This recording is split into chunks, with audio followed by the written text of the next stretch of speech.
அனைவருக்கும் வணக்கம். இன்னைக்கு ஆகஸ்ட் மாதம் 22ஆம் தேதி அமெரிக்க புனைகதை எழுத்தாளர் ரே பிராட்பரி, அமெரிக்காவின் பிரபல புனைகதை எழுத்தாளர் ரே பிராட்பரி பிறந்த தினம் என்று அமெரிக்காவின் இலினாய்ஸ் மாநிலம் வாஹிகன் நகரில் 1920ஆம் ஆண்டு ஒத்துழையாமை இயக்கம் தொடங்கப்பட்ட காலத்தில் பிறக்கிறாரு. தந்தை லயன்மேன், அத்தை ஏராளமான சிறுகதைகளை படித்து காட்டுவார். அதனால் சிறு வயதிலேயே புத்தகம் படிப்பதிலும் கதைகள் மீதும் அலாதி ஆர்வம் உண்டானது. ரேடியோவில் கதை கேட்டு பிறகு அதை அப்படியே தன் பாணியில் எழுதி பார்ப்பார்.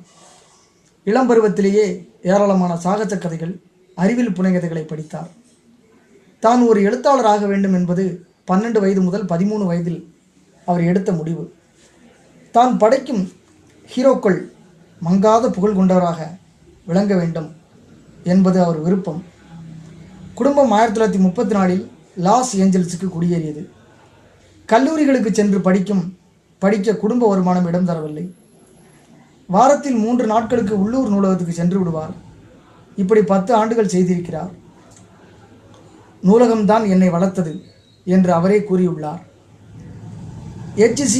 வெல்ஸ் மற்றும் ஜூல்ஸ் வெர்ன் மற்றும் எட்கர் ஆலன் போ போன்ற புகழ்பெற்ற எழுத்தாளர்களின் படைப்புகளை படித்தார். வருமானத்துக்காக பத்திரிகை விற்றார். முதலில் திகில் கதைகள் எழுத ஆரம்பித்தார். 1938இல் இவரது முதல் சிறுகதை பத்திரிகையில் வெளிவந்தது. அடுத்த ஆண்டு அப்பத்திரிகையின் 4 இதழ்களிலும் அனைத்து படைப்புகளையும் இவரே வெவ்வேறு பெயர்களில் எழுதினார்.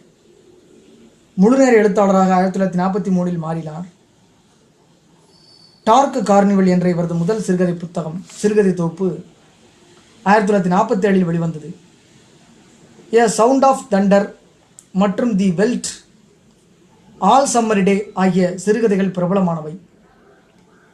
அறிவியல் புனைகதை, திகில் என பல்வேறு பாணிகளிலும் கதைகள் எழுதினார். கவிதைகளையும் படைத்திருக்கிறார். 1950களில் இவரது பல கதைகள் ஈசி காமிக்ஸ் நிறுவனத்தால் படக்கதைகளாக வெளியிடப்பட்டன. தொலைக்காட்சி நிகழ்ச்சிகளுக்கான திரைக்கதையையும் இவரே எழுதினார்.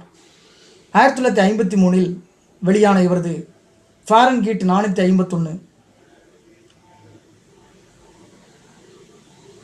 புதினம் உலக புகழ்பெற்றது. The Martian chronicles, the illustrated man, something wicked this way comes